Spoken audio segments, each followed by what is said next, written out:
Okay, let's call the work session for November the 28th, 2017 to order. And the first item on the agenda is an opportunity for citizens to make comments for items that are not on the agenda. And I don't have any speaker cards for anything other than one of the agenda items, so we'll move on. And we're going to take 1 and 2 together, if that's okay, which are the first one is Amendment 1 to the contract with City of Franklin Housing Authority for CDBG funds. And the second one is amendment to a contract with Bridges for public facilities improvements with CDBG money.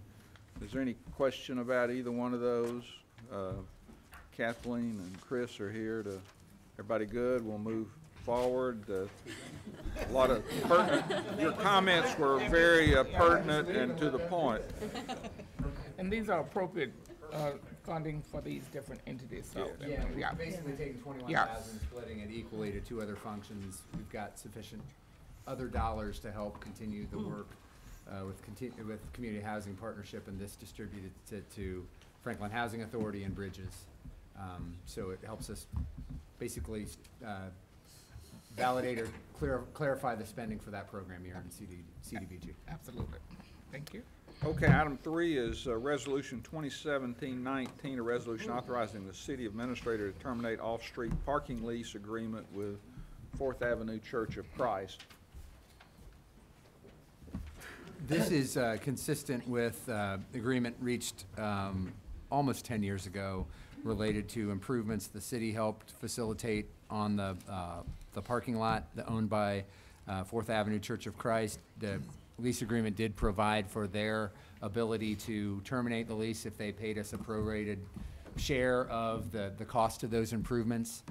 They have exercised that right, submitted both the payment and a letter expressing that desire, so this really is consistent with the agreement, and this closes out that arrangement consistent with that previous agreement. Any questions about that? It's the same thing we did with Johnny M. Green on the other side. It's exactly the same transaction, yes. Well, I failed to mention one thing when we got started. We have some pretty beefy items on the agenda tonight, and my goal is at 6 o'clock we're going to start talking about this parking study. So just be aware of that. I'm going to be pretty forceful on trying to guide us in that direction.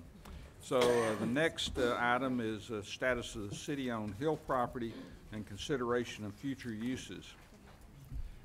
We're following up on some discussion and guidance given by the board probably about 1.5 years or so ago related to the Hill property. Essentially, the board directed that we move forward with the demolition of the structures that are on that property at the appropriate time. And then the second point was to re-examine the use of that property once we were further along with some significant projects, specifically the improvements at Bicentennial Park, the Point Park area, and those improvements which have been completed, and the Hillsborough Road project, which is nearing completion, will be complete around the first of the year. So we're nearing those milestones and wanted to bring back to you those discussion items to both validate the previous direction by the board that it made sense to demolish those structures and move forward in that way, and then if you are interested in looking at a different land use other than what is there and what's articulated in the land use plan, that if that's the desire of the board, that we start that process here shortly, which involves neighborhood meetings and community input as we look at a potential, if you want to explore residential use, that could be something we have a dialogue with both the neighborhood and the broader community about. So what we've outlined is a process for doing that. It would take into account our normal process for looking at modifications to the land use plan, which would probably occur during the first quarter of 2018. That could be advanced. That would also include a public process. I think that makes sense if you want to consider a different land use than what's in the existing land use plan, which is a low impact sort of a community use type of vision for that land use. So it does not lock you into a decision tonight. We're just looking for guidance on both moving forward with the demolition, which could happen around January timeframe, because the use of that building is now, by the end of this month, will not be needed anymore in terms of supporting our infrastructure for our, what's called the SCADA system, which is a control system for our water and wastewater systems. So glad to fill you in on any of those two aspects, but we're really trying to focus in on those two components tonight and get some guidance from the board. If I could make a comment real quick, and basically, we've got two things that we want to be considering. First is demolition of the buildings on the property and maybe an update about those. And then the second is, do we want to consider other land uses? So, Alderman Blanton. Pearl, were you before me? No, No, you were after first. you. I couldn't see Pearl out of the corner of my eye. Stick 'em in the I know eye. things are gonna be said after I say this.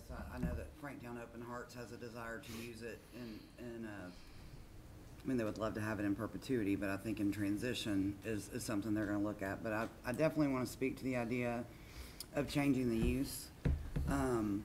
We all, for those of us who pay attention to what we do here, know that not too long ago, we had three people approach us about some surplus on Mac Hatcher.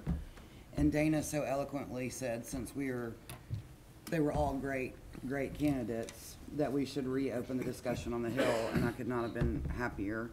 I had the opportunity a few weeks ago to have a meeting with 4 entities that focus on the challenge of affordable housing, workforce housing, or what have you, and was extremely encouraged with the idea that you have 4 entities that could work together for a common goal.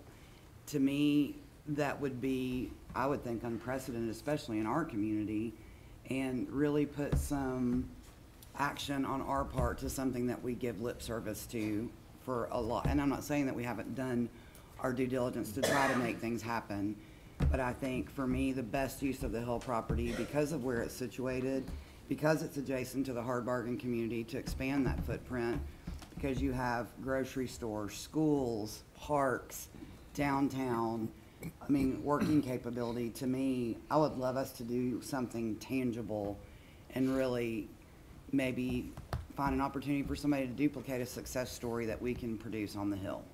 So if you want to know where I stand, I would love to see us change the land use or the zoning or whatever we have to do to start going down that path. Alderman Bransford. I will echo pretty much everything that was said by the alderman.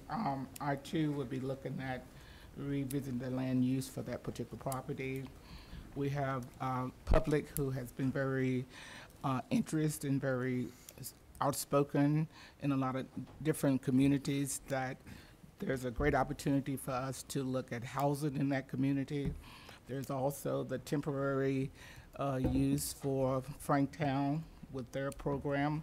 They have shown an interest, but we have nonprofits in our community that will greatly benefit and enhance this property for us in the city, and we all can be proud of what the end product could be. So I would be supportive of revisiting the land use, identifying our public nonprofit to come to the table and give us some great ideas that would be beautiful and fitting in that area. Alderman Barnhill. I don't mind revisiting the land use plan, but I'm wondering if we should not have some idea as to who wants to do what there. So I'm just saying, if we did an RFP and somebody makes a proposal and we adjust it and we decide that's the proposal, we then adjust the land use plan to go along with that proposal, rather than trying to, I guess, look around and do whatever we're doing as far as the land use plan. I'd rather see the entities themselves that are interested in doing whatever they're doing up there come back and do maybe a presentation to us, or a writing presentation to you, Eric, or whomever, and get some idea as to what because we know.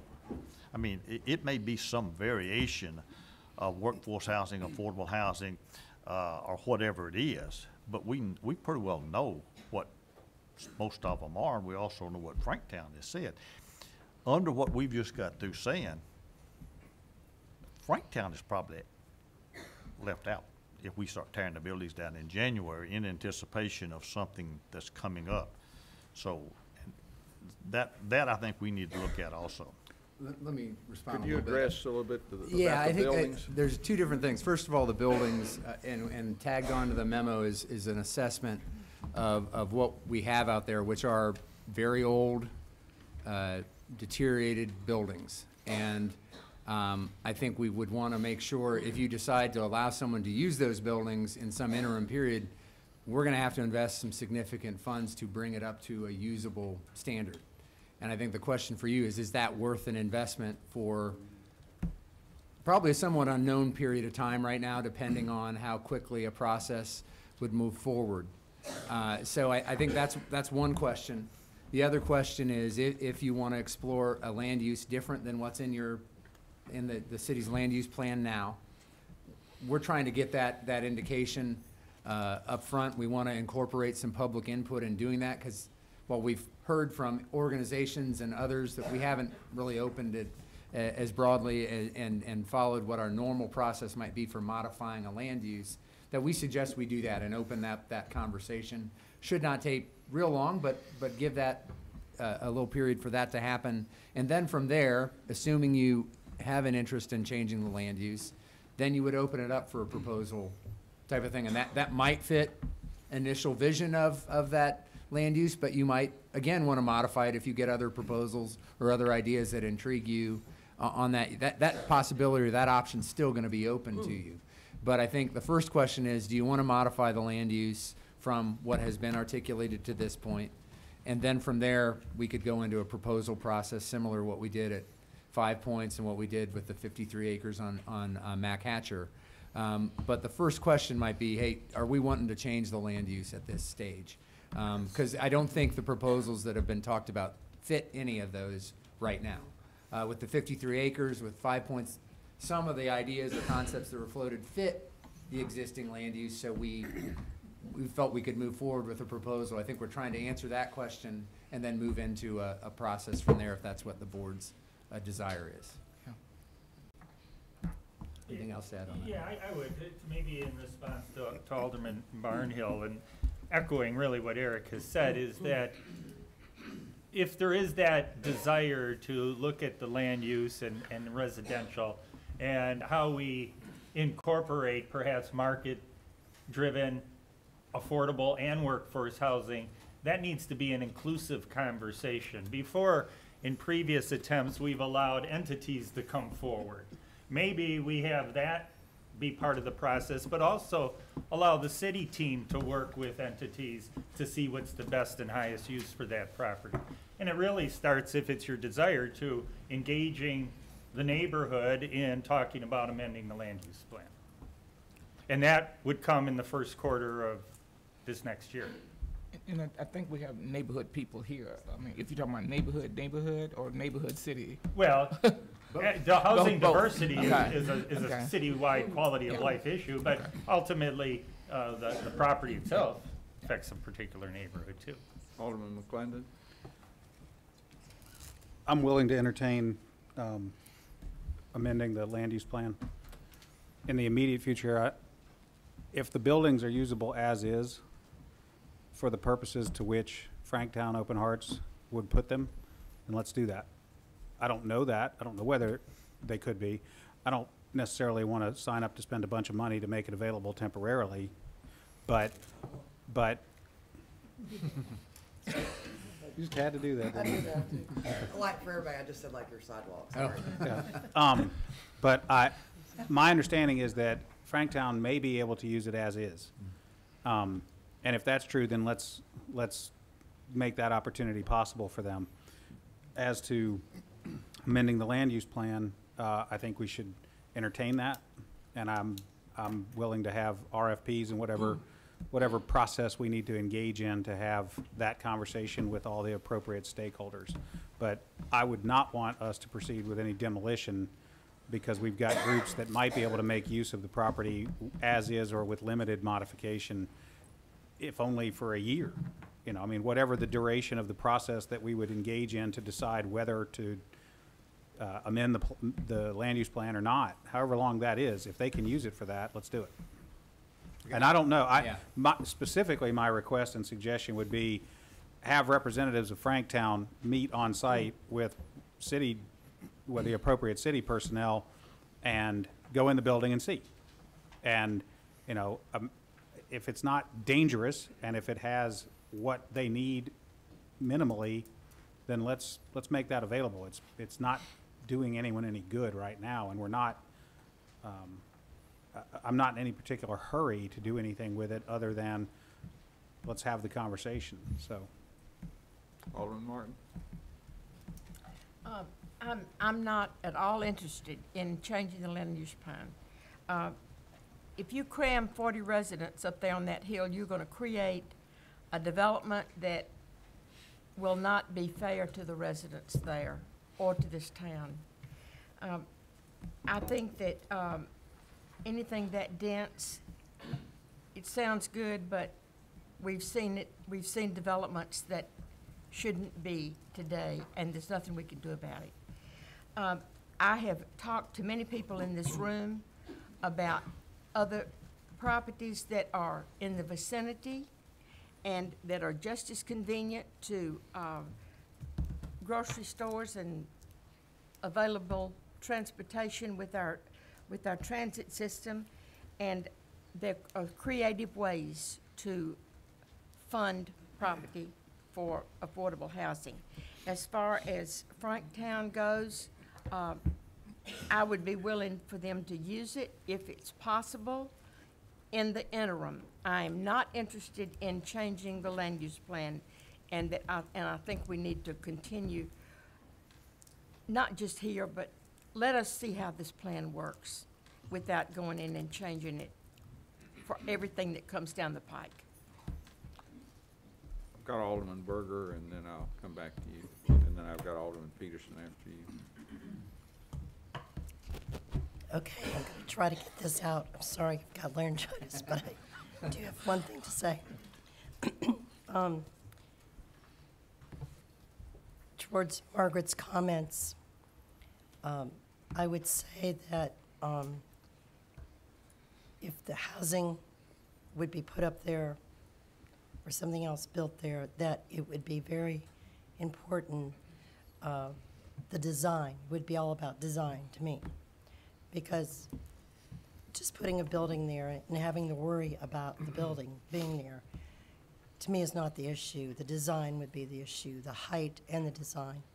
I would really like to consider and entertain changing the land use plan, but I want to have a little further discussion about that. The other thing is, would there be an opportunity for the needs of Franktown and Open Arts to have a presence there and have their needs served along with housing? Could they both exist on that hill? And I would like to have that discussion, if that is a possibility. I think we need to really look at that possibility of having both present there. The other thing is, I would like to have the discussion about, well, actually, not a discussion, I would support an RFP, total RFP, no letter of interest, RFP, let everybody put in their ideas for that area, and then have the board take a look at all the possibilities that are there, and let us take a look at what would be appropriate, rather than having any other entities look at that, even staff. I mean, staff should have an input, but I think we're the ones that are going to have to really decide what is appropriate for that area. It's all, because of the height, it's all going to be about design. Alderman Barnhill? If I look in the memo that you sent out, the appraised value of that property is 1.8 to 2.55 million. The reason I said what I said was for the RFPs was because I think that there could probably be a much broader interest in it other than a workforce or affordable housing. And if there's an opportunity for the city to recoup some of their investment here of 2.55 million, which when we did the project out there on Columbia Highway, we said, I believe we said, we're gonna sell that to offset some of the cost there. That hasn't been done, and now we're looking at, I don't know what we're gonna look at here, but I'm saying, I'm looking at $2.5 million, and part of that goes back to water and sewer. So somewhere, somebody's got to put in some to go back into water and sewer, an enterprise fund, to pay the difference of whatever that is. So I don't think it's just necessarily sitting up there giving away 4 acres of property has whatever the estimated value is. And I'll go to the high side, 2.55 million. So the reason I was looking at it from the end that I was looking at was I was hoping to get some ideas even greater than 40 workforce houses up there. You would have to have an open process. Yeah. You're gonna take all proposals, that's what we've done when we've done this previously.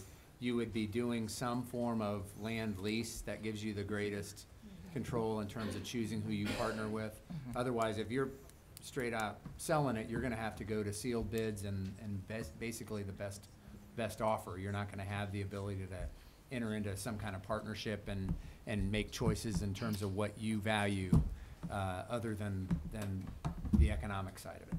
So that's kind of that's probably a step or two removed from where we are right now, but that's something that we'll need to look at moving forward. Alderman Peterson. What they just said was what I've just been thinking about also, asking. appreciate yours. Asking a question about it. Good.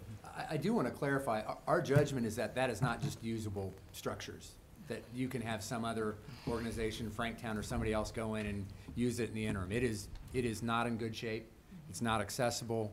The electrical system is failing. There are a lot of issues there. Our codes folks and our facilities folks have looked at it, and they're telling us there's a significant bill for anybody to go in and use it, just because some of those structures are 40 years plus old. There's other deterioration that's just happened when it's not been used. We've had people break in, unfortunately, in the last couple years. So it's not in great shape.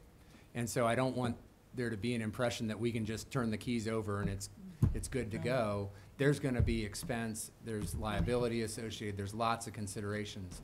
So we can have that conversation, we can put a more specific price tag on, but what we wanted to provide you with is there's a lot of issues with making what's there now usable.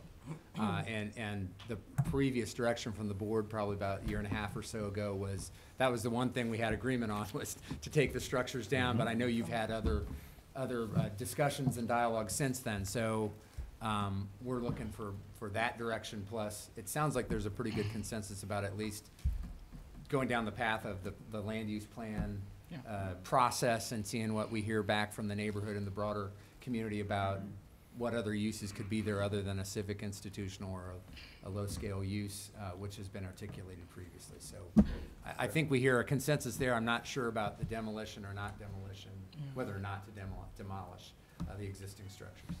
Well, no, going with the land use, which is great, but I also want to just make a comment that I think with the city-owned property, and, it's sort of my intention and my hope that this would be an opportunity for us as an elected body to sort of step up to the plate and kind of look at where we can make this residential and affordable. This would be our opportunity here in Franklin, Tennessee, to shine with some type of mixed residential price point area at this site. So it would take us, this collective body here, to look at making that site a residential, affordable, and workforce residential area. So I would love for us to be able to make that leap. And yes, a golf course will look very well up there, but that's not what we are looking for there. So there's a lot of different uses, and a lot of people could come to the table with other uses and other things, but I would like to think that we want to hone in on this being residential. So golf course, yes. And I just said a golf course. I know you did, but I'm saying other uses. I mean, And there's people with bigger and greater ideas, but that does not always mean it's residential and affordable. Okay. I just want to put that on the Alderman table. Peterson, The quick one thing I comment. would say, though, is the business about it being in a great percent owned by the water, or the enterprise funds. that are- 39%. Makes it different from just being owned by the city. So, but Alderman Berger. question. So, because the enterprise fund owns that, is there a difference if we would put that up for sale, how that is presented to the public? Since it's owned by the water enterprise? Well, again, that's a couple steps away. That's We would right, not it suggest is. that you put it up for sale. If you want to see a certain end Use. result It'd or have to be use, rental you're then. going to go through some sort of lease Oh, arrangement. it would have to be rental then, because you couldn't do it for It would be a sale. lease, a long-term lease, yeah. But you'd have to have rental property up there you could not do for sale. I wouldn't recommend that. You would have to look at that option. Because we had that problem before. Mm-hmm. And that just doesn't, who owns the property at the end and whose Mm-hmm. investment goes away at the end of the lease. So if we have a fiduciary responsibility to our taxpayers, then maybe there's another answer. Maybe we do put it up for sale. And look at, we have other property we're gonna put up for sale. We have where the streets department used to be located. We have other properties we need to figure out if we're going to put them up for sale. So thinking about a fiduciary responsibility, I'm thinking, do we sell the property? And if so, then we have to open that up. Didn't I see Mary Pierce walk in here? Mary, walk in here? Yeah, she's in. Okay, Mary, you ended up raising how many? $6-7 million at the time of recession? And during the recession? Well, maybe we need to do that. Maybe we need to go out there and raise that money. If you can raise $6-7 million for a theater during recession, what can we raise? What is the property worth? $1.2 million, we don't know. $2.5 million is $2.5 the million? high-end 2015 appraisal. Well, maybe we Yeah. have to do something of that sort and take the community as a whole and raise that money to buy that property. I'm just saying. I've got 3 speakers. I'm going to give 2 minutes each to Chris Barnhill. Come on up. I'm not sure of the process, but I have packet.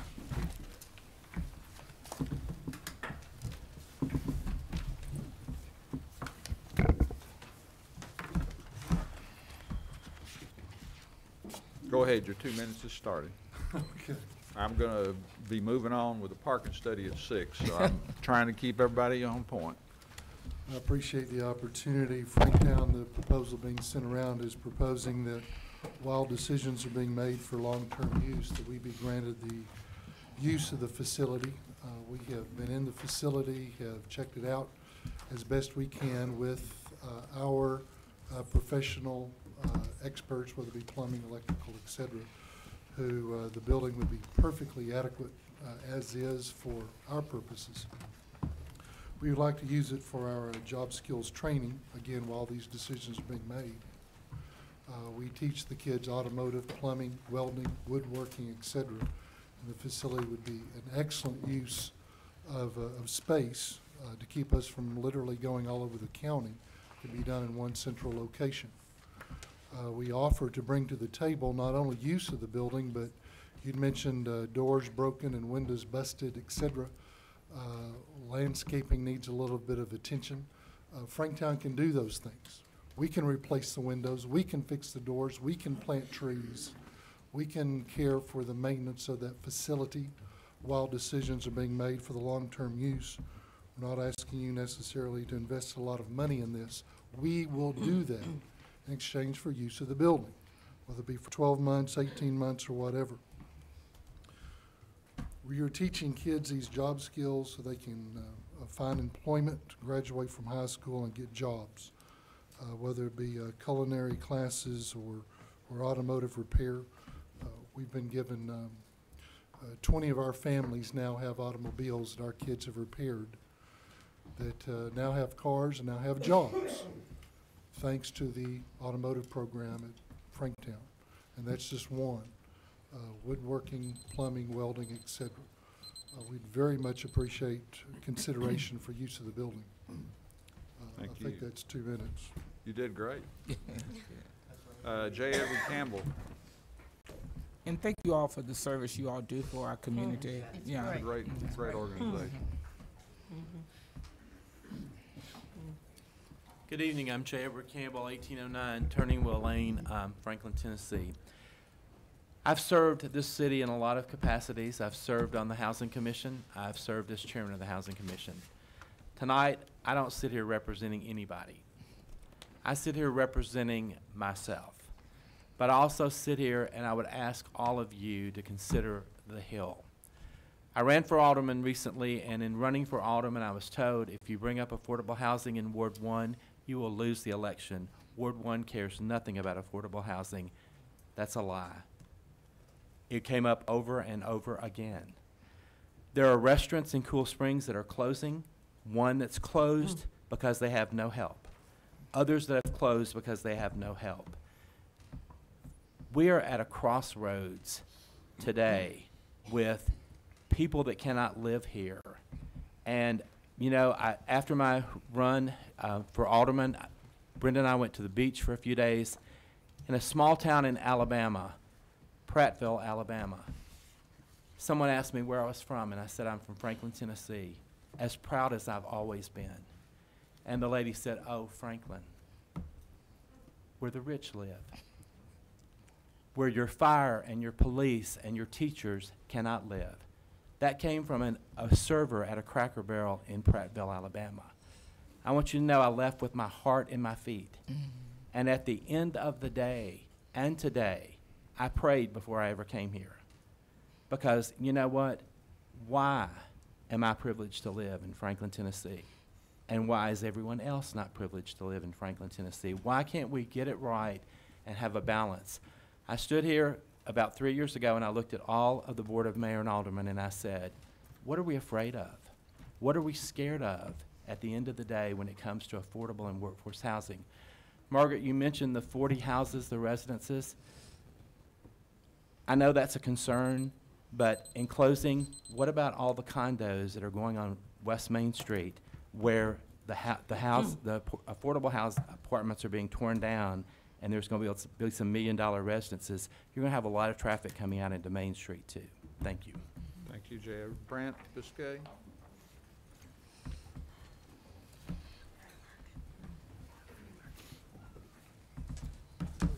First, I want to acknowledge all the Hard Bargain residents that are here tonight. If you could please raise your hand.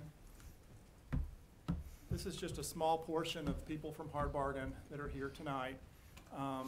Unfortunately, at 5 o'clock, a lot of people are still getting off work. Anyway, I was asked to speak at my niece's college last February during Black History Month because they wanted to hear about what we were doing in Hard Bargain. So I went to Rick Warwick, you know, our historian who knows everything about Hard Bargain. I wanted to make sure I had a thorough history.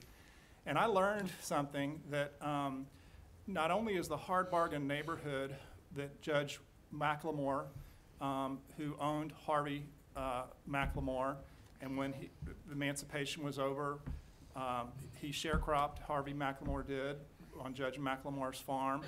But going before Judge McLemore owned the farm, it was a larger area farm, and it was called Hard Bargain. That was the name of the farm.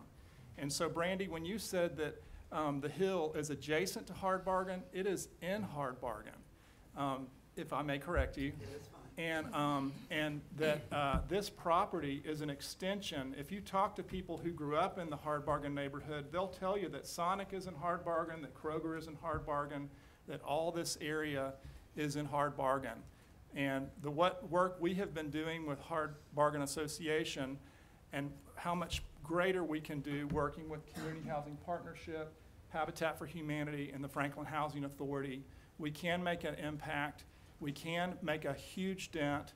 Even if it's only 40 houses up here, we can do something that's beautiful and attractive and is going to be a beautiful showplace for quality, affordable housing at a variety of price points and make a big impression as you're driving in, if you're coming from Franklin High and the south side, or the north side, coming into Franklin, you see all those warehouses up there. That is not attractive. That is not look good first impression coming into the down of the corridor of the city.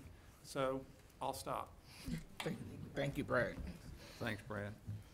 We're ready to move on to item 5, which is a draft road impact fee offset agreement with SunTrust Realty and Land LLC for the Coletta Park PUD subdivision. So item 5 and 6 relate to one another. Item 5 specifically deals with road improvements to the Carruthers South area, the old Carruthers Road area.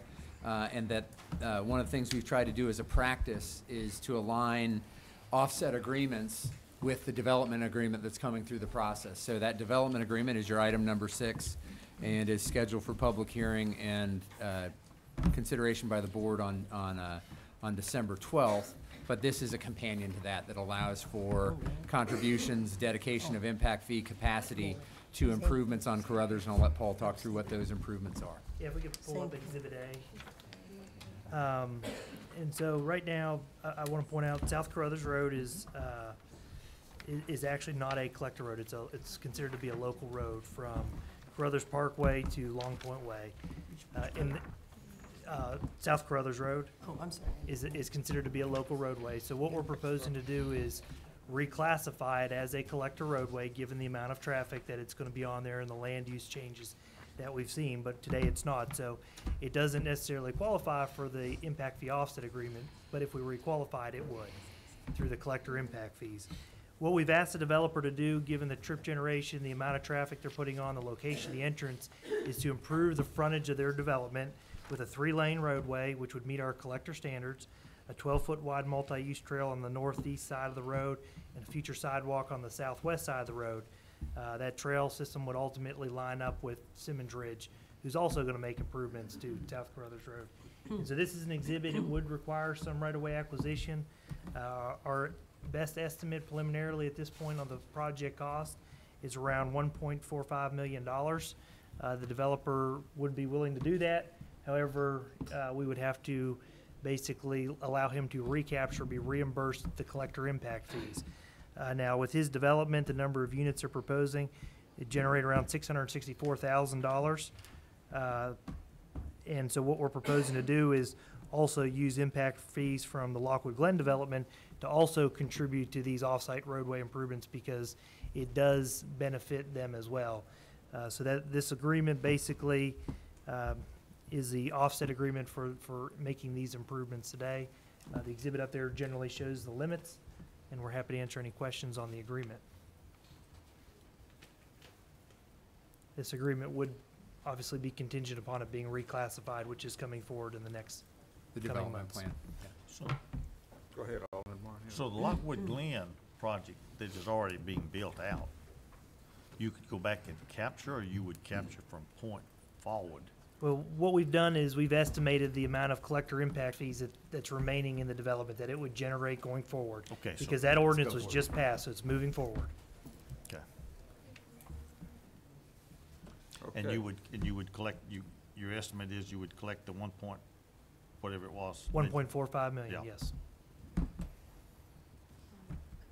Josh, you're up on 6, it looks like. Thank you, Mayor. This is a resolution approving Coletta Park PUD subdivision with 2 modification of development standards, lots less than 1 acre and cul-de-sac length greater than 500 feet. Previously, the board has asked the plan to come back showing a total of 198 units on 198 acres. Envision Franklin recommends a single-family residential design concept for this area. New development should include a range of lot sizes. The existing property boundaries on the south constrain the, oh, wait a minute, I skipped the section. There we go. That's because y'all write these long titles. I agree, Mayor. The applicant has proposed the subdivision of single-family residential homes only. A variety of lot sizes is achieved as the proposed development transitions south towards Carruthers Road. The first modification of standards request is for lots less than 1 acre in size. The applicant is proposing lot sizes compatible with the existing lots within Franklin East subdivision and Cross Creek subdivisions. Wow, I'm really wordy with these. Staff recommends approval of that modification of standard. I love it, that's why I didn't read it. Modification of standards request number 2 is for cul-de-sac length greater than 500 feet. The existing property boundaries on the south constrain the roadway layout and design. The applicant has provided 2 potential connection points with pavement to the edge of the property on the southeast side, potentially connecting to South Carruthers Road should future development happen with 2 parcels. Staff recommends approval of that modification of standards request. Happy to answer any questions. Any questions? Yeah, I got Alderman Blanton. go ahead. I had the opportunity to visit as much as I could the surrounding area of the Adams property today. Not that it was my first trip out there, but you can only get so far where you get a visual, but, there, you know, and we have gone down this road very, very far, and I've talked to, Craig today, I've talked to Mr. Mizell today, and, so, for me, initially, all the hangups were about connectivity. I do not, nor will I ever change my mind that we need to access this development through Franklin East or Cross Creek. Those roads were just not designed for that kind of traffic. So with that as the forefront condition, I was thinking, well, we should be able to get this, you know, passed through by the end of the year. And then all of a sudden, it feels like there's still issues coming from the neighbors as to the development of this. The topography, which I can't see on a map, I'm not one of those people that can read that, is concerning, but yet I found out also that this is not part of our hilltop protected quadrants or whatever, so that's concerning. But I'm not a developer, I don't know, but going out there today and physically looking from far away, the ups and the downs and the ups and the downs, I was like, oh, I see why there's some confusion as to how this is gonna work. So, I had a talk with Mr. Mizell about grades and 14% versus 20% and the concern about that. There's been some concern also raised about the gas lines and where those are situated, and blasting and how that will affect areas around it. So those are some of the conversations that we've had today and I've shared. So I'd like some of those questions to be answered out loud in this situation, because we do have some residents here. We have the developer and we also have some other neighbors. So just to backtrack, topography, gas lines, 14% and above. And I will say the other thing that I thought was interesting is that the 2 parcels that are on 96, even though they are not congruent to the development, are counted as your acreage. That was interesting to me. I think Josh can answer those. I can't. In which order would you like? You go right ahead. Did you take notes so you know? I tried to. Okay. There was a lot of information in there. I just know this is a very tenuous subject, and I think being able to go out there and view it and being able to hear and physically face-to-face with people who have grave concerns about this, I want to be the person that raises those in a forum where they can be spoken to and addressed out loud for everybody to be on the same page. The property does have slopes exceeding 14 and 20%. There's a specific section of the zoning ordinance 5.8 which talks about hillside development. For lots that have greater than 14%, for the lots that have been identified that have 14% or more grade in them require a lot-specific plan when the home is getting ready to be built, to ensure that the disturbed area is within the footprint that's established in the development plan. There is going to be no building on slopes exceeding 20%, which on the screen is sort of I'd call it sort of that northeast angle. There's a lot of much of that area does exceed 20% in slope, and that's all in, it's not a buffer, but it's a no-touch outside of the limits of disturbance. But at what depth from the property line does it go back, say south? You're at northeast. And right now, and I'm sorry, right now, because that's part of, because that's the stormwater runoff. You've got that, and you've got the arrow kind of pointing down. There you go. Point what we're talking. That area right there. Hold it steady on the darker green. Right there. If you can. That's extremely steep there. How close to that yellow do you build onto the green? Have you got it? Do you mind if I address that? I prepared this 11 by 17 exhibit, and I hope this is useful. So they can all hear I'm happy you. to share this. This is an exhibit. Well, so we can hear you too. Just need this color code. Can you not hear me through this mic? Yeah. You can if I get a lot Yeah. closer. Go Okay. ahead and speak. So this is an exhibit that I prepared, 11 by 17, color-coded map of our plan that is submitted. Here you see Stanford in this location. Beacon Hill is in this location. The dark green areas are those areas that are 20% slopes and greater. You can see here in brown where we have our lot lines. The building envelopes are not allowed to be within the dark green areas. We have to make sure that we have area on the larger lots that will accommodate a home, in addition to the front yard setbacks, the side yard setbacks. So these areas here highlighted in green are satellite captured topography. That's what's provided in City of Franklin's GIS. We have to go out and we have to actually survey by hand the topography so that we know exactly what the slope of the land is before we can do our construction documents. So this is still conceptual, and that's the intent of a development plan, to get a conceptual plan approved first, and then we move forward with construction documents. You'll see right here is a light blue line. This is a stream that flows from a spring across Mr. Meisel's property. We have identified on our plan from our hydrologist the buffer setbacks that are required for a stream, according to the City of Franklin and the state. We're not disturbing that flow of water. However, we will be capturing the stormwater before we get to the tree preservation area, redirecting it through bioretention areas and detention ponds before it enters back into the stream. That's not only a requirement of the City of Franklin, but of the state. So we understand that there are slopes in here that cannot be disturbed, that must be outside of the building envelope, and we're respecting that according to the city's zoning ordinance. So just to reiterate that, so the steeper slope lots, as 14% or greater, are reviewed at the site plan level or critical lot level. And again, they're gonna have to comply with all of our standards as it relates to roadway vertical and horizontal geometry, and that is all very well vetted at a site plan level. This is, as Craig stated, as well as stormwater concerns, yes.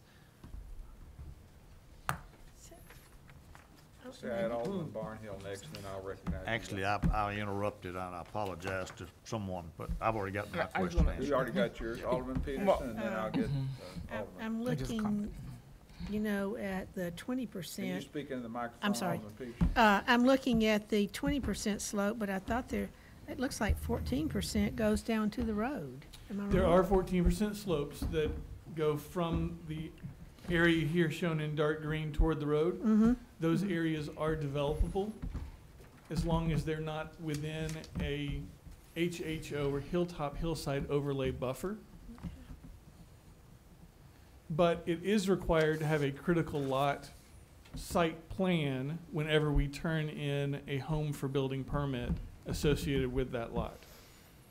That is a requirement of the ordinance. There's a total of 99 lots that have been identified with slopes exceeding 14% in the subdivision. So each one of those get reviewed individually. We look at driveways, we look at retaining walls, we look at drainage on an individual basis, but we also look at it as a overall site plan too. So, whenever you do your site plan, you may find out that you have a less than 198 lots. When we have the site surveyed, we may find that we have less area for building envelopes. Yes, sir. My comment was making sure you said it was through the state, TDAC looked at the string, that. They will be. stream? They issue the SWIP, Uh-huh. which is our stormwater management prevention plan, and they also issue the notice of coverage. And those are all relative to stormwater. So those are all. The other thing I'd Those reiterate are is, all. as part of a development plan like this, our staff will actually go out with their consultant to Uh-huh. validate that before it's even submitted to the state to make sure that we agree with it. And that's all typically done up front with the development plan, Right. which has been done So in this case. The hydrologic determinations have been completed, submitted to the state, and approved. And why do the two parcels that are on 96, that was another question I needed to answer. Why do those count as a part of your PUD when they're not even congruent to the, Well, they are a part of the open space. They will be owned and managed by the homeowners association. and the connectivity that backs up to Franklin East or Cross Creek will be gated? Emergency access only with some type of, Correct, per the City of Franklin Fire Marshal standards for those emergency access gates, correct. There's two, one of them's pedestrian only, it's like a 10-foot wide path. Well, yeah. 12 foot, I'm sorry. And the other one is a road, but it is closed by an emergency access with the garage door or apparatus given to Andy's department. Everybody had their questions answered? If so, I'm gonna ask Monique Cooker to come up, 2 minutes. Then I've got Al Gleason. You're in here twice. Come on up. Yeah, you can speak there, or if you'd like to come up and sit beside Josh, it's okay too. You better stay there. But your 2 minutes are gonna start pretty quickly. Okay. My name is Monique Keeker. I live at 4245 Warren Road in Cedarmont Farms. And, excuse me, but I'm just read off of here because this just isn't natural for me. With the most recent version of the Coletta Park PUD, the developer has tried to make concessions for neighbors in Franklin East and Cross Creek. However, it has done nothing to address the neighbors in Cedarmont Farms. Out of the 61 lots that border the property of the proposed PUD, 20 are in Cedarmont Farms. 12 of those lots are greater than 2 acres. There are an additional 10 lots greater than 2 acres abutting the property, and there is not one single lot in the PUD that is close to 2 acres. None out of 199 lots versus 22 out of 61. 0% versus 36%. I don't see how that's compatible. All of the surrounding lots on every side meet R1 requirements. As far as I can tell, none of the proposed lots in Coletta Park will meet R1 requirements. I urge you to hold to the consensus regarding the necessity for compatibility with infill development, and that is called for in Franklin zoning ordinances as well as Envision Franklin. Therefore, I'm urging you not to approve the Coletta Park PUD as it is currently proposed. If the PUD were proposed that met all of the requirements and was compatible with not just Franklin East and Cross Creek, but also Cedarmont Farms, I would not be opposed to such. Thank you. Thank you.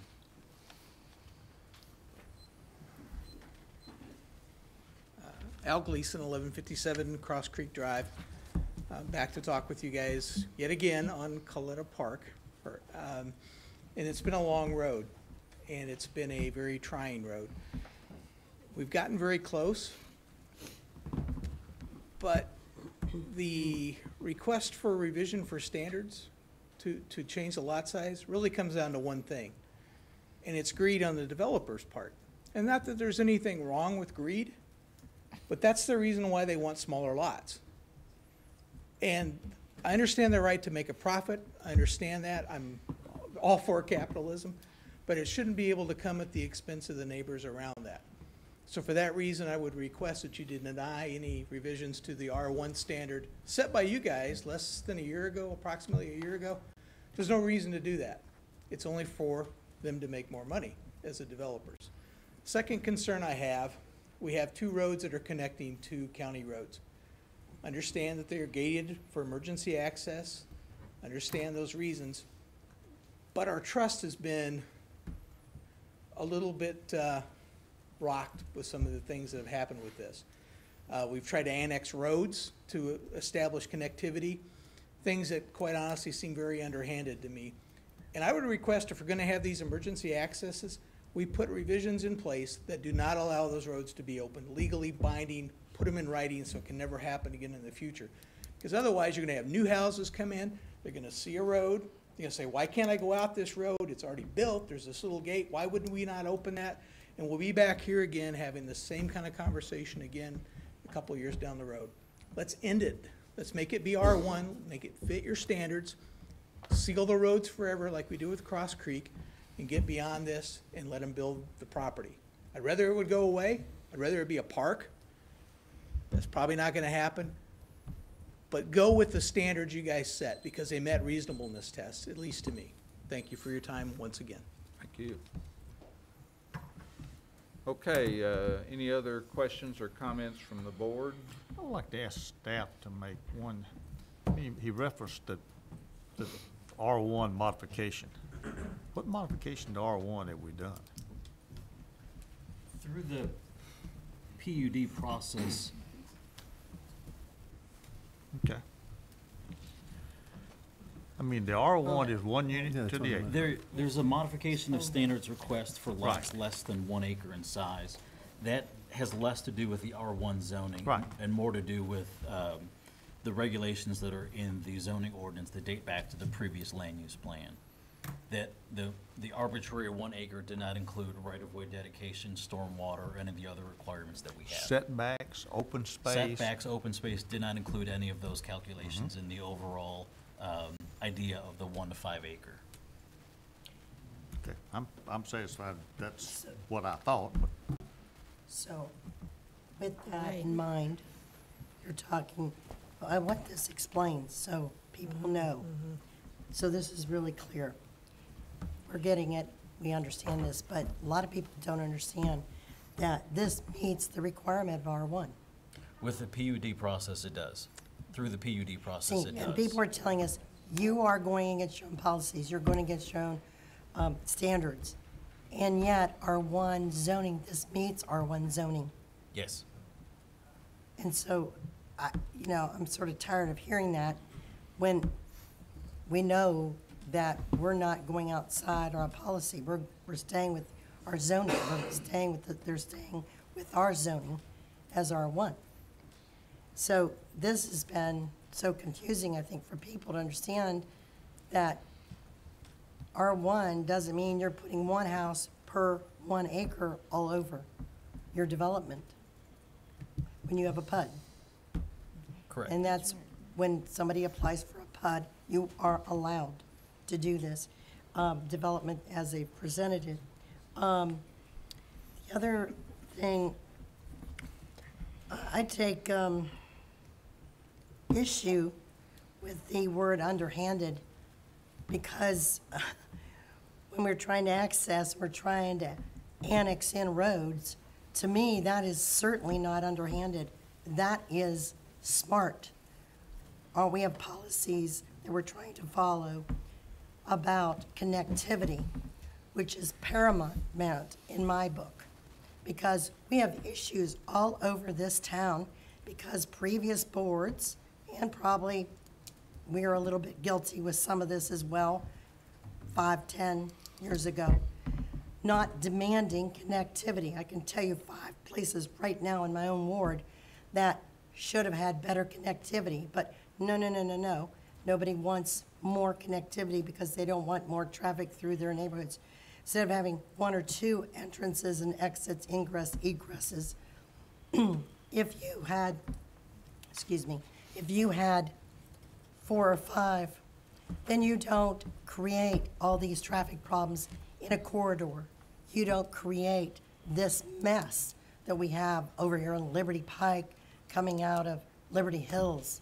We have no connection to get back over to McEwen. We have no connections. So that's why, when we talk about annexing roads and accessing roads, that's a given in my book, because that's our policy, and we have a policy for a reason. And that's one of my stickers with this whole development, is my connectivity issue. If I could get a clarification on these two roads that are, continue to be referred to, and the concern that someday we're gonna come in and open those roads up and create connectivity. It's my understanding that the lots in those areas own to the middle of the road. And for us to be able to create any connectivity, they would have to allow annexation of that area, the neighborhood would.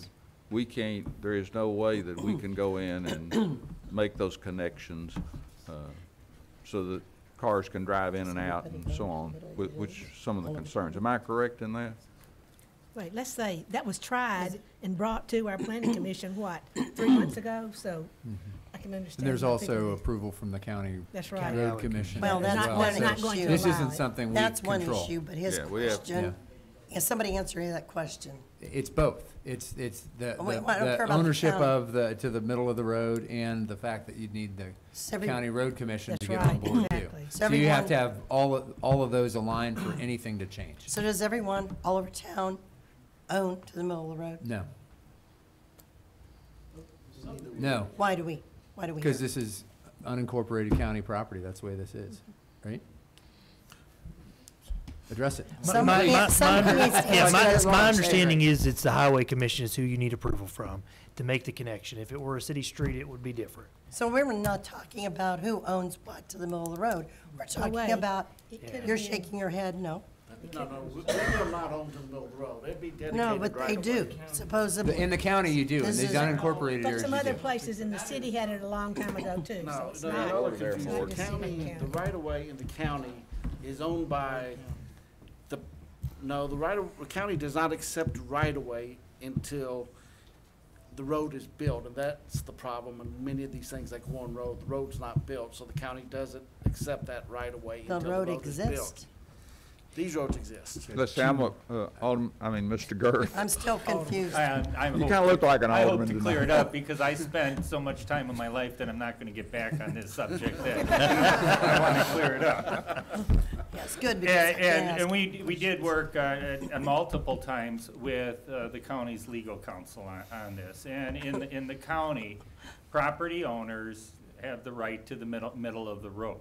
And the Highway Commission has responsibility for allowing connectivity from the city to the county based on what we know recently. Also, what Eric said is correct, that if the city was going to annex the road, what we learned in the process is that the properties on either side of the road that we are gonna annex would have to be in the city for us to annex that as right-of-way. And then we would be responsible for maintaining it. Now, that may not sound as we do as the city, because we plat right-of-way. Yeah. It's different. As part, it's different, but in the county, that's what exists, and that's what we learned through these last What- several months. What's the word when you said, is there a difference between they have a right to the middle of the road, or do they have ownership? It's their right to, it's, Is there right, or is it their ownership? I'm not going to be able I to just don't answer that understand. question. What we know is that we can't annex the right-of-way unless the properties are on either side of the road, Yeah. are Yeah. within the city. The way I understood it was there were two separate issues. The right to connect lies with the highway commission. But if you want to annex the road, you need to have the property owners on either side approve it as well. So two separate issues. Well, good luck with that, because our roads are gonna stay crappy. And they're Alderman gonna McClendon. continue, 'cause that's I have a not- question, a couple of questions. It appears to me that modification of standards request number one is essentially reduces to a request to amend the Envision Franklin Land Use Plan.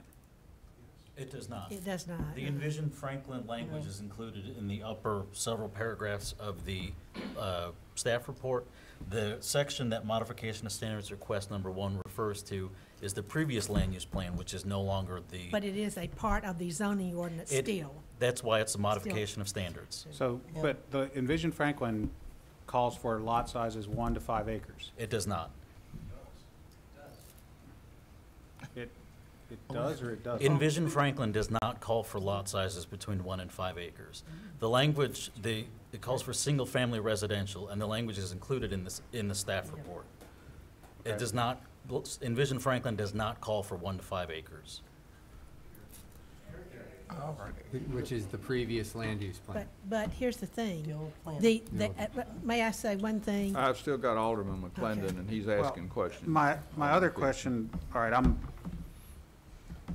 okay. Request for modification of standards number 2, how long is this cul-de-sac that is being created by the modification? Indefinite, until the... No, not duration, How length. long is it? The entire subdivision could be considered a cul-de-sac. Yes, because we are, Jeez. and so it's 500 feet so the modification standards is actually a request to allow a cul-de-sac of how many feet? The entire length of the subdivision. Historically, when development plans or any plan comes to the city of Franklin that has access on one side but an emergency access on the other, it would not be considered a cul-de-sac. What we're asking for is for a modification of standards for this section right here, which is approximately 950 feet in length. We have created a T intersection here for future access out to Carruthers Road. I handed out earlier a letter showing that we have filed for the annexation of those 2 properties with staff starting October the 24th of this year. And we are beginning the process of drafting with staff that plan of services that will be coming to you.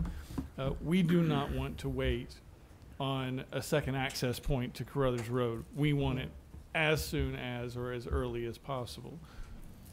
Then that goes away, right? So how do I understand the paragraph in the memo? The existing property, this is under modification of standards 2. The existing property boundaries on the south constrain the roadway layout and design. 2 connection points with pavement to the edge of the property are provided with this development. A temporary turnaround is being provided with this development until such a time the properties to the east or west are annexed into the city and connected to this parcel. Sure, staff understands that we're providing this T, but they would rather us have a full cul-de-sac turnaround here temporarily until we get the full street connection through, then we can go back to the T intersection. But they want a cul-de-sac shown here for full turnaround of fire apparatus. Okay, so if you ever get there and do the connection, does that eliminate the need for a modification? I mean, Absolutely. it'll be moot, but if you had it now, would this modification standards be necessary? Correct. No? If we had that second point of connection to Carruthers Road now, we would not need the modification of standards. Okay, so Because we modification of standards number 2 for right now is simply a matter of bad timing. It's bad which you timing. have solved or are in the process of solving. We're trying. Okay. We make our decisions off what we have in front of us. I understand that. I don't fault anyone for that. I'm just trying to understand. If we could put it all in a blender and move it forward, modification standards number 2 wouldn't even exist, because it would be resolved by apparently an option or a purchase of another piece of property with a connection. Correct. Okay, so, all right, I'm gonna have to dig further on modification standards number 1. I apologize, I'm still confused about that. But modification standards number 2, the request, as I understand it, that request becomes moot in time. All right, Alderman Peterson. Yeah. To say one thing about modification of standards request number 1, the land use plan, which is what Envision Franklin is now, is a planning commission document. It is not passed by the Board of Mayor and Aldermen. In other words, it is not the law. The zoning ordinance, though, which is passed by the Board of Mayor and Aldermen, is the law. Once upon a time in 2000, eventually 8, we had consultants who wanted to put the land use plan in the zoning ordinance. That's how we got this thing right here, that is section 3.5.10, so on there. But it is in our zoning ordinance at this time. That means it is the law at this time. It doesn't matter what Envision Franklin says. That is the law now. The at 1 this to time. 5 acres? Yep. Because if you look, it's in there. But, So, okay. Alderman It requires Martin, a modification and then I standards. want to move on to this parking study. 'cause I- When you've got a PUD, you can eliminate that, and you can put that in so that it's less than 1 acre. And That's if I were consistent with the buying, ordinance too. if I were buying a home in Coletta Park, I would not want a 1 acre to have to mow. I would want a larger house on a small lot.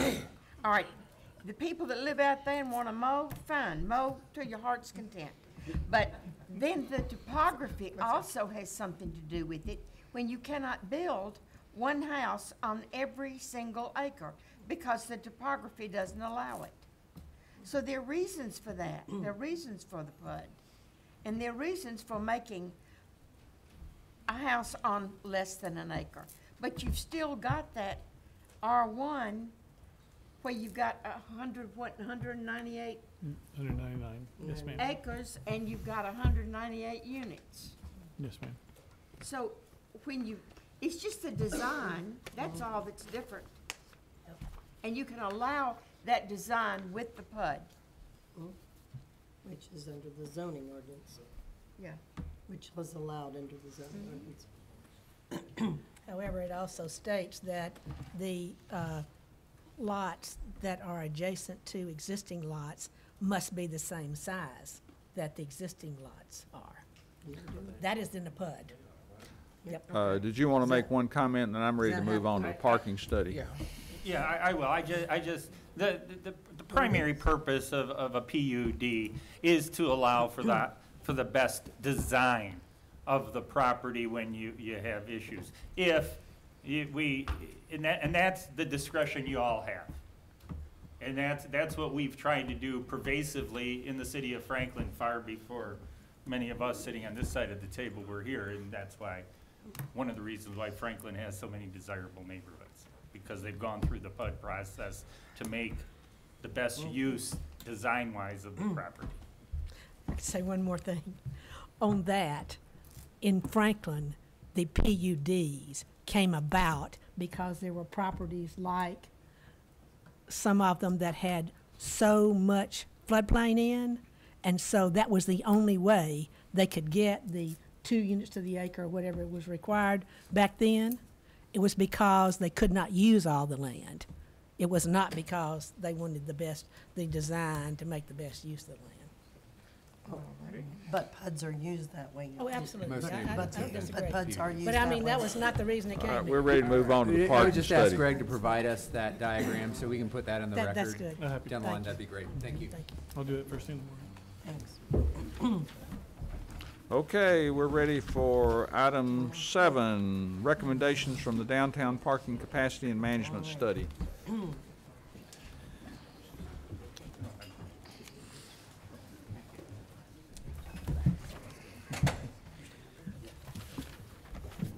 think this is that's the R1.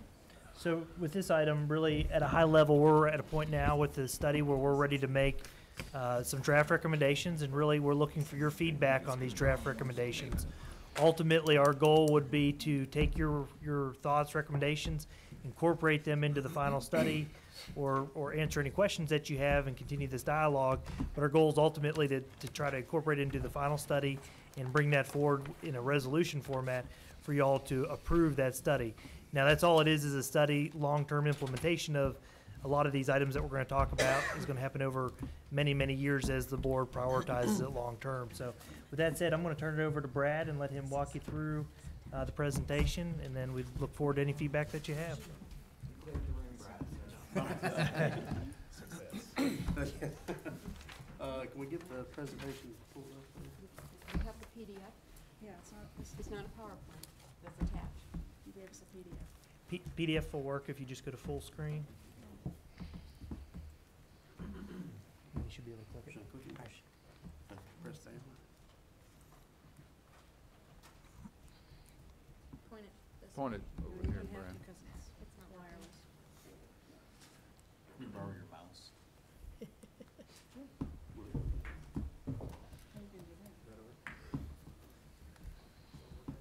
don't know. Kinda like golf swing, sometimes it works, sometimes it doesn't. Golf swing works, sometimes it doesn't, that's right. We go that far? Yeah. Oh, yeah, we're good. Okay, good. The presentation itself? Could you make the color a little brighter? Move on. Move on, yeah. Okay, well, the other things will be a little more clear. That's right, they will. Yeah, yeah. All right, well, thank you, Paul, I appreciate it. If I can just figure out how to scroll this thing down here. There we go.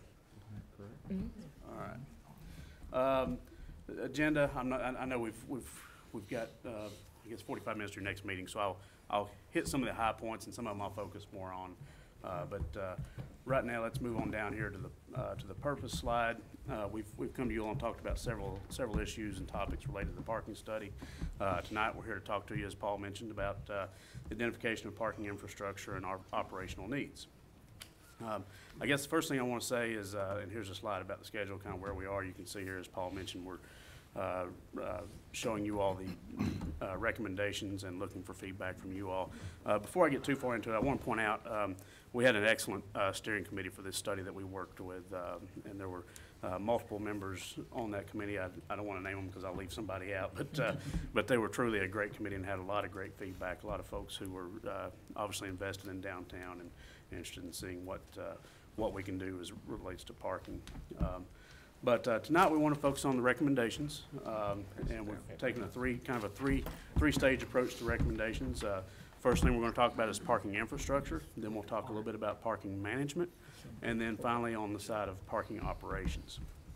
So the first thing is draft recommendations for the parking infrastructure. You all may recall, we've talked before about this. This was one of the things we did early on in the study was the actual striping plan for downtown for parking on street. First recommendation obviously is to move forward with implementation of that striping plan. The other thing I want to point out here, I think that you'll find intriguing is actually the mobility hubs. So mobility hubs would basically serve as a location on Main Street where you would have a couple spaces on each side of the street that would basically serve as a location for your new ride sharing, Uber and Lyft to drop off. Also be locations potentially for transit drop off, any other type of commercial vehicle drop off that's not included necessarily loading and unloading. The thing is, I wondered, why couldn't that be on one of the side streets instead of on Main Street? Well, It's just a thought, it was concern to me. Sure. Because Main Street, you know how that's like. Oh, absolutely, and that's kind of part of where this came about is the reality is right now you've got parking lined up and down Main Street. If anybody stops in the throughway, in the travel lane, then traffic backs up and you've got a major issue. So the thought there was through, Uber and Lyft, if we can get them out of the travel lane. But still, on the side street, Yeah. at least doesn't inconvenience everybody else. And more flexibility in those locations, but yeah, that's definitely something that can be considered. Sure, okay. Obviously, I'm sorry? I agree. Okay, all right. We will certainly take a look at that there. Yeah, exactly. But they would also involve the transit vehicles as well. They'd be able to stop and drop off there and pick up as well. The next one, with regard to striping plan, is there's been some discussion as to the best location. There's going to be some required engineering study to figure this out, but we do need to look at a mid-block crossing on the 4th Avenue location at the garage there. We all know, we've all done it. You walk out of the garage, you cross the street, you don't even think about if there's a crosswalk there, and that's obviously not the ideal situation. So It's also dangerous with that alley feeding right in. exactly, you've got that, and that's why I say it's going to require some engineering study to figure out the exact best location for that. Yeah, right. And it's also probably going to require something to draw attention to the crosswalk so people know that it's there once you put it in, so for visibility Like some purposes. of the things they have up in Cool Springs. Yeah. So moving down here, again with parking infrastructure, surface parking, free, if we're talking free parking on the surface parking side. A couple locations here, 2nd Avenue North at North Margin Street in the short-term recommendation. introducing surface parking Fifth Avenue North at North Margin Street, and then longer term First Avenue South at South Margin Street. And I'm going to show you some locations here on a map that you'll see. New surface lot policies with regards to these surface lots. You could look at the possibility of, or should look at the possibility of having some bus parking spaces in those locations. But we also suggest that we look at bus parking agreements with the factory in terms of being able to, to park the buses that come in and bring people downtown, have a location for them to sit while they wait to pick up. These new surface lot locations would ideally be the primary locations for downtown employee parking. And then you'll see here, and you'll see this as a recurring thing, implement the parking study policies for valet, wayfinding, and technology, and those are policies we're going to get to in just a few minutes.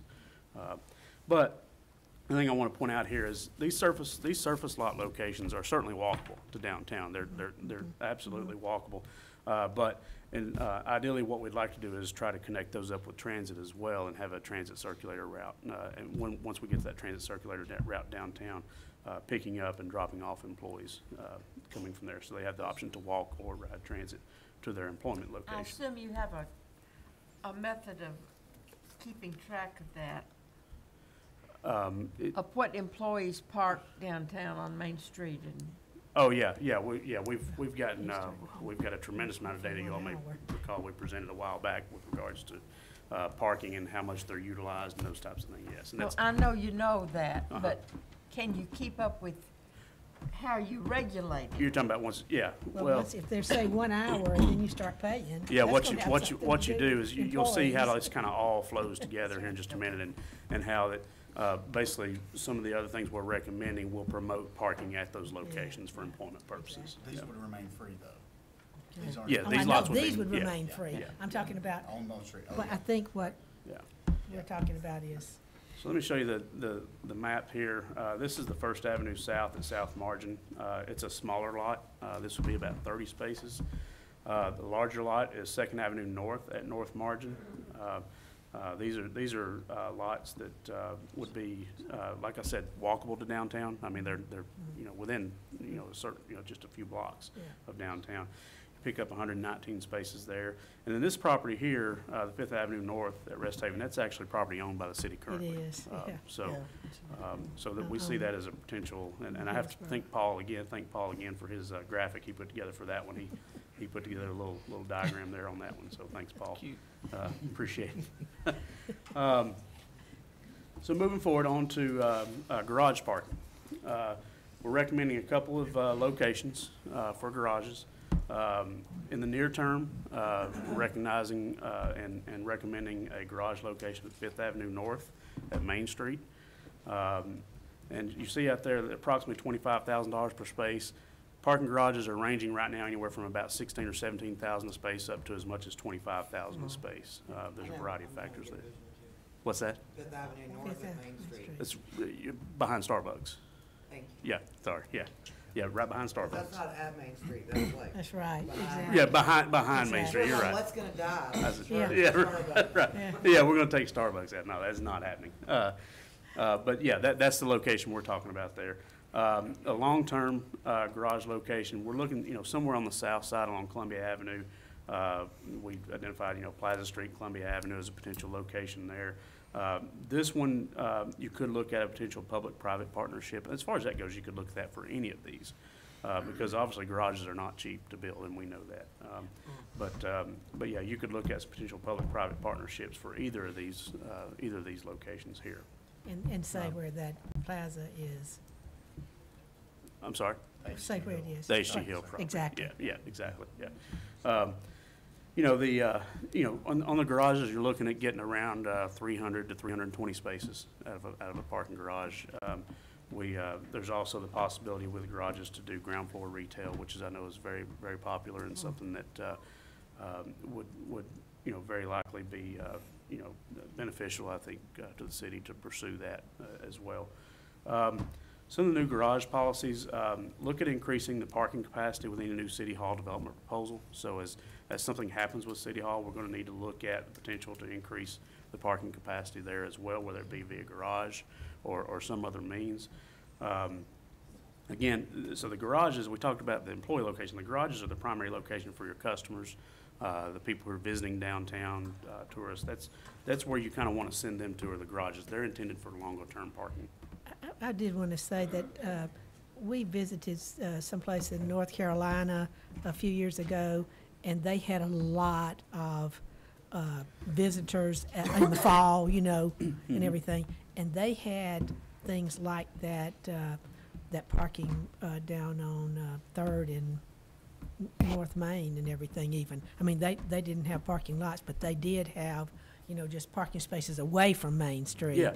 You know, Kind of but satellite parking. it had satellite Yeah. parking, yes. Yeah.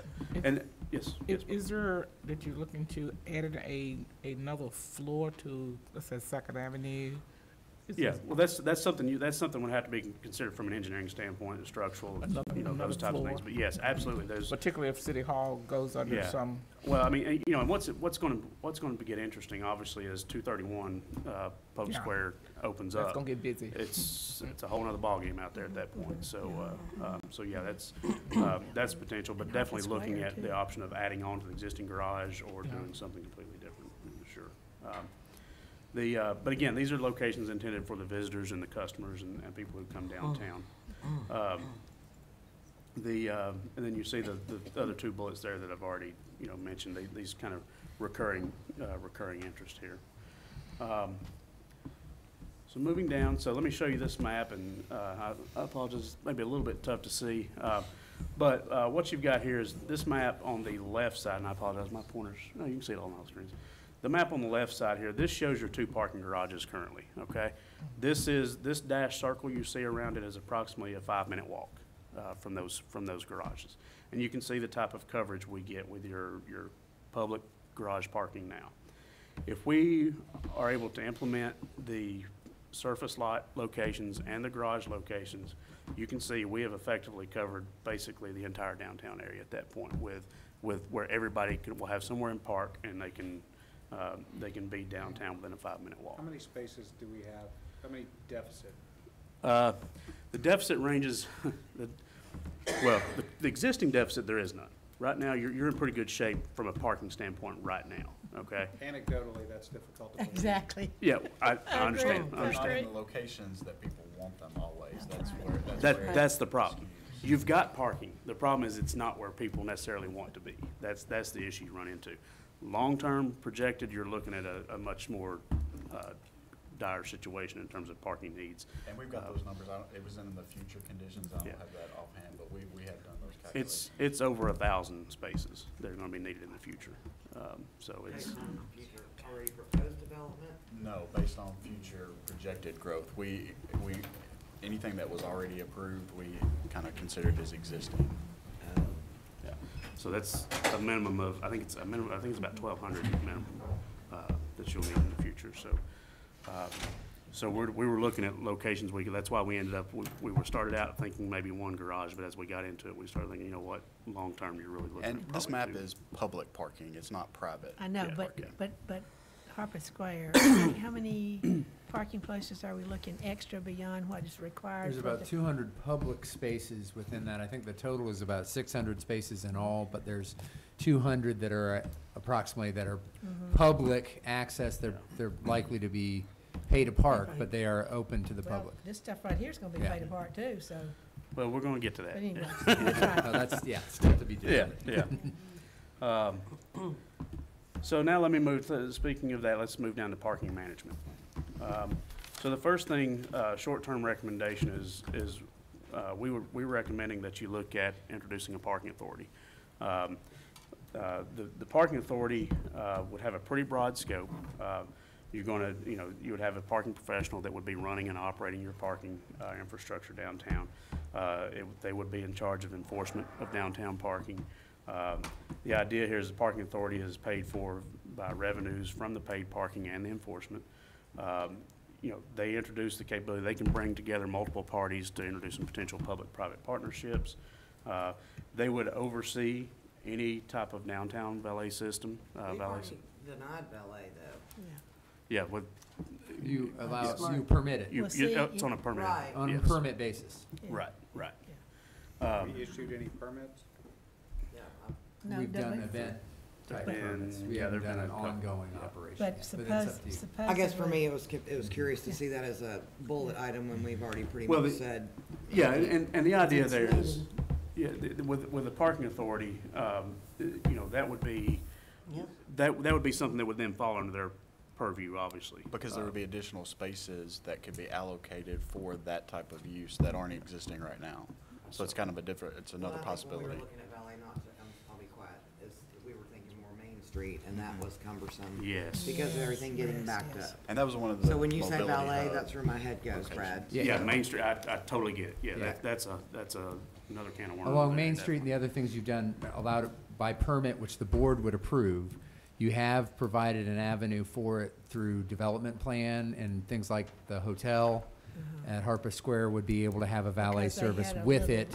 little thing Because they've off. got some infrastructure that supports it. That's right. So That's a good way it to hasn't say been totally forbidden, but it's been done under certain conditions, both physical and with board permission.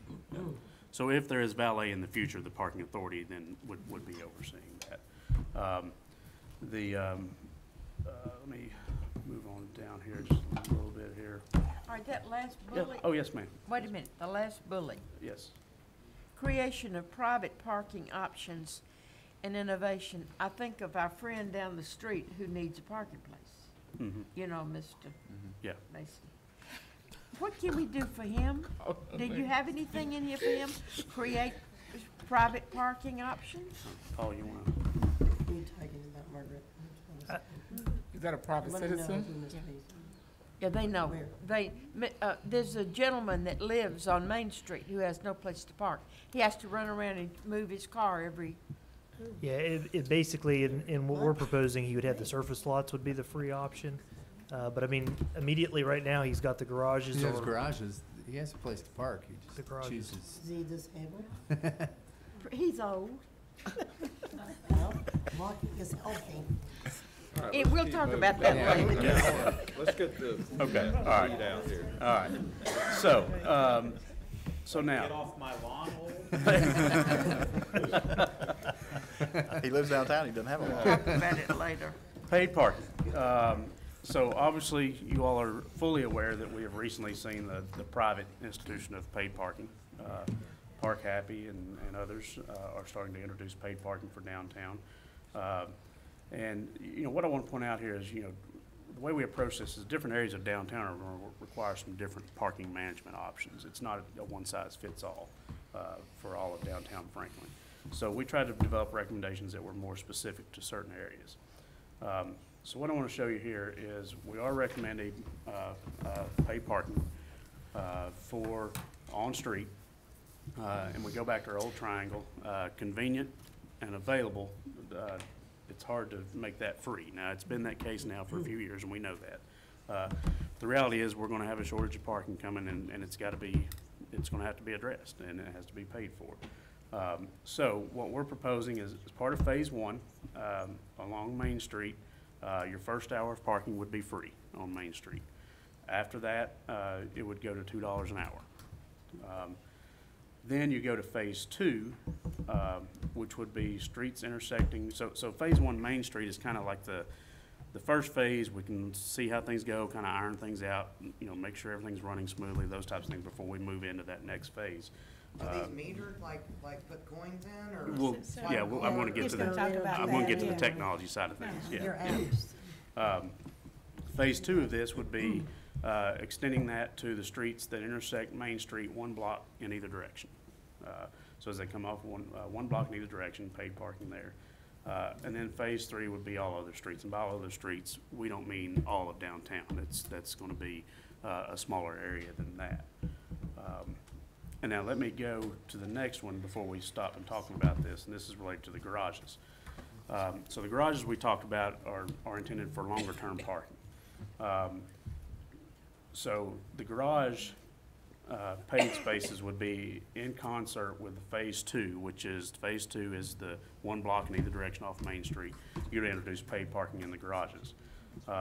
You can see here the 1 hour, 0 to 1 hour, first hour would be free. 1 to 2 is $1, 2 to 3 is $2. So you can see it becomes the cheaper option for longer term. So yeah, the you can go, well, you know, the most you're gonna pay is $7 if you're there all day. And again, the parking authority should be coordinating these types of issues once we get to that point. So, I'll go ahead and stop there because I'm sure y'all have questions, so why don't I just go ahead and stop? Yeah. Garages too? Yeah. Is that- Yeah, the enforcement would, yeah. So, and then like I said, I'm gonna get to the technology. You were asking about the technology. I'll get to that in a minute. 'cause I Brad, know one thing that's- we didn't fully address is on-street parking. Uh-huh. We talk about first hour being free and then having a scale in terms of per hour. Would we still be have some level of limit on total time you'd be able to park on-street in a space? Don't we want to encourage turnover of We those wanna spaces? encourage turnover, which is the reason it becomes cost prohibitive to park there as opposed to parking in a garage. Yeah. There may be employees that say, you know, 14, 16 bucks to park for a day right Every outside day? Theoretically, my yes. spot. I'm good with that. Yeah, they're theoretically. And then we've used up spaces that we want to turn over every Yeah. hour and a half or whatever, 2 hours. So that might be something for us to Well, and what get some we feedback. discussed, we discussed this with the committee as well. We discussed, right now you've got a 4-hour time limit downtown. We've discussed reducing that to 2 hours, but that was under the scenario that it continues to be free parking Okay. downtown. That's So- another option to think So about. if you go to the paid parking, then you would probably look at something along the lines of that, you know, 3-4 hour time limit is probably what you're looking at there. But you're right, I guess theoretically somebody could. Something to think about in terms of. Yeah, okay. That's not gonna happen. So again, the max you would pay in a garage would be $7, whereas if you park for 8 hours on street, then you'd be paying as much as $14, I guess. How does that measure up to other garages Well, per day? per day, Is that downtown it's Nashville? very cheap, yeah. Well, downtown Nashville Yeah. is not in our league, but Yeah, No, it's, that's what about somebody in our league? if you look at,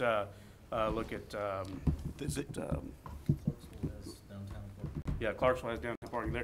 They're around $8, I think, somewhere in that ballpark. Guys from Walker Parking, they've looked at this specifically all across the country and have numerous examples. So we can certainly pull those for you. I want something relevant to Yeah. us. And of course. And we did, we kind of screened out some of the bigger, like you said, not applicable examples and kind of used Franklin relevant. And we've got those, I can't remember offhand, Don't you but also look at other Greenville and. places that have historic tourism? Mhm. Yeah. We did. And would we entertain charging more on major events for the garages? Well, that's what's great about the technology piece that I'll get to, is you'll have the ability to centrally control that from. So if we having pilgrimage, we could do $14 Absolutely, yes. for the day. You would have that Yeah. ability, yes. Oh, yeah, Yep. you'd have- So it's demand responsive, yeah. Gotta park out and get busted at that rate. Have you gotten to page 20 yet? No. I don't think so. We're still working on it. You're reading too fast. Keep going there, Okay, Brad. all right. So new surface lots, we talked about those. They would continue to be free, so there would still be free parking option downtown. Again, they're walkable to downtown, the downtown core. But also, we'd like to see those connected via transit, some circulators, similar to what Nashville has with the Music City Circuit. Again, bigger scale, but you all know what I'm talking about there.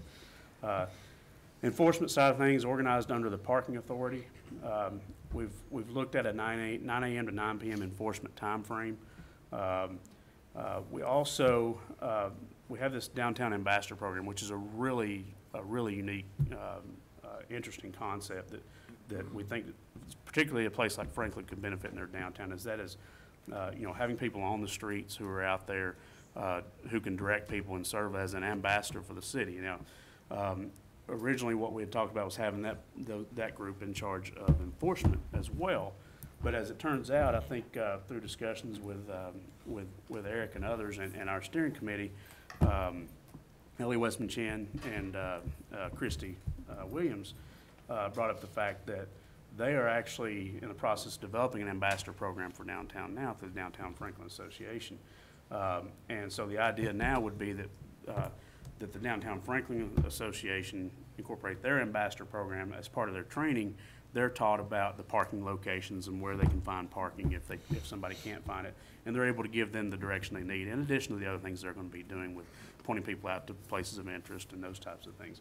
And then on the enforcement side would remain with the parking authority / City of Franklin. So there would be no kind of blurring of lines there, so that truly the downtown ambassador is a friendly face and not potentially going to be writing you a parking ticket also. So, yes. Question on the time. How did you arrive at 9 a.m. versus 9 p.m.? It's kind of a standard. I mean, that Walker recommended that. And that can be something obviously that's up for discussion, and whether it goes into the weekends and if it's different. What time do the shops open downtown Main Street? The shops generally open at 10. Yeah, but the courthouse is full by 9. Yes. Well, Yes. anybody using the courthouse needs to be paying for parking, period. The other thing is with churches, We've been missing that for years. the other thing is with churches on Sundays Yeah. and Yeah. Saturday Well, evenings, we have to be cautious of how that Down in impacts. Savannah, they have a thing where it's like after 5, no charging because they want people to come down and use the restaurants. And And those the are, parking is atrocious, you can't find it. right, you know. Yeah. So any of that can be tailored to specifically just- what So we're I'd like to, Graduated violation table? Yes, yes. I'd It like- is, that would be a big change. That's a big change for where you all are at We really now. want you to park here, so we're gonna hurt you. Yeah, that's again. Only I if you mean, don't follow the rules. Well, Let's keep on what with you the have to. presentation. Okay, Let's- okay. let's- All right. Let's move on. Okay. Then we can ask questions. All right. So then we have a residential permit program. This would ideally, so as parking, what's going to happen as you start introducing paid parking, some people are going to be pushed, they're going to push out to try to find They're doing free it now. parking. Yeah, Oh, yeah. and so what you're going to have is neighborhoods that are going to be, potentially could become, inundated with parking on street in front of their house. Well, this would be, this would be a system where they could work with the parking authority of the city and come up with a permit system. And again, it's geared to protect the residential areas of downtown from that encroachment. Like that. I'm not going to spend much time on these. These are policy changes related to zoning. And these are things that the city planning staff, Josh and Emily and others are looking through right now because they're updating the zoning ordinance. But in the interest of time, Oh, that's right, because whenever you build anything downtown, you do not have to add any parking you should pay for it. And it's probably time for that to to go away. change. Yeah. Make you Gotcha. pay for it. Yeah. Gotcha. So we talked about the valet, again, rideshare, parking authority, again, control for overall, oversight for any of those types of things. And then there's a few other things there with regards to if you end up doing valet parking in the future, limiting, if you decide to allow valets to use garages, limiting the portion of those garages that can use those valet spaces. So let me scroll down here a little bit here. Loading zones, we spent a good bit of time talking about loading zones. Loading zones there is not a silver bullet to correcting loading zones as we got into that. And the reality is, it has to happen at somewhere. The best solution that we were able to come up with, and this was working with the committee as well, is creating a partnership between the City of Franklin, Downtown Franklin Association, the merchants, the businesses, to figure out a time that ideally could work in the best interest of everyone in terms of loading and unloading. Because right now, it's one of those things that I've done freight studies across the country, and freight, that is an issue, as you might imagine, on the freight side, because the truck people are trying to get downtown.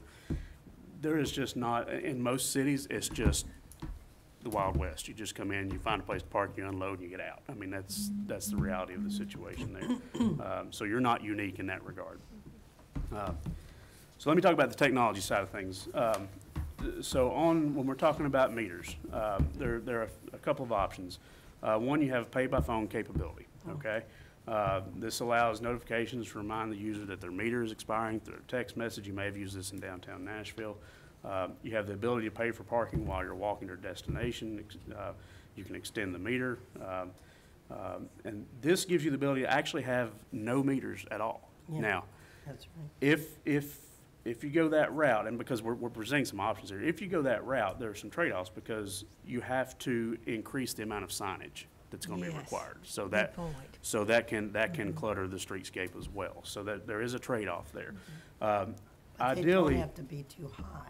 what's that? They're not signs that have to be high. Yeah, Be low. right, yeah. At eye level. At the Yeah, car- exactly, yeah, because, well, they car have width. to be, yeah, for people, yeah. Just make that clear. Yeah, exactly, yeah. Well, it's like a meter. The idea, ideally here, you could have this as an added service alongside meters, because the meters have come a long way, as you all may have seen in other cities. We now have smart parking meters, and this is an option alongside, like I said, the pay by phone, or it could be a standalone system for paid on-street parking. It allows obviously for credit card payment, you're not feeding coins into parking meters anymore. These are now, in most cases, solar powered, in a lot of cases solar powered. The unique thing about this is this gives you that ability we talked about with special events. You have the ability to control costs of those meters from a central command standpoint. You're able to roll that out from one computer and say, okay, this event's going on, the parking has been set for this much for this event. So you have that ability. And then the other thing is with this is you can have one meter that services multiple spaces. So you don't have a meter at every space. Again, you may have seen this on, if you've been down in front of the Polk Tower, downtown Nashville. They have one standalone meter for the entire block. And there's signs on each end saying you must go to the meter to do this, and you go down there and you pay it and you're done. So that's would be a recommendation from us for sure. If you're going to look, if you decide indeed you want to go the metered route, we would suggest that you definitely go the 1 meter to cover multiple spaces. So as again, not to clutter up the streetscape that we already know has trees and other things along Main Street there that you have to navigate. And then this is in addition to the automated parking guidance system. This is the city's already going down this path, obviously. Just continue to build on that. I mean, it's a great asset. I'm glad the city's doing that so that people know when they're coming into town, they know where parking is available. They know how to get to the parking, which we'll get to the wayfinding in just a second. But it tells them when they pull up to their garage how many spaces are in there, Yes, exactly. that is And good. so there's no That is good. 4th Avenue garage driving all the way to the top and trying to all the figure out how to time. turn around and come back down like we've all done. So, but this creates a more efficient garage, so every single space can literally be utilized. Let's see here. Yep.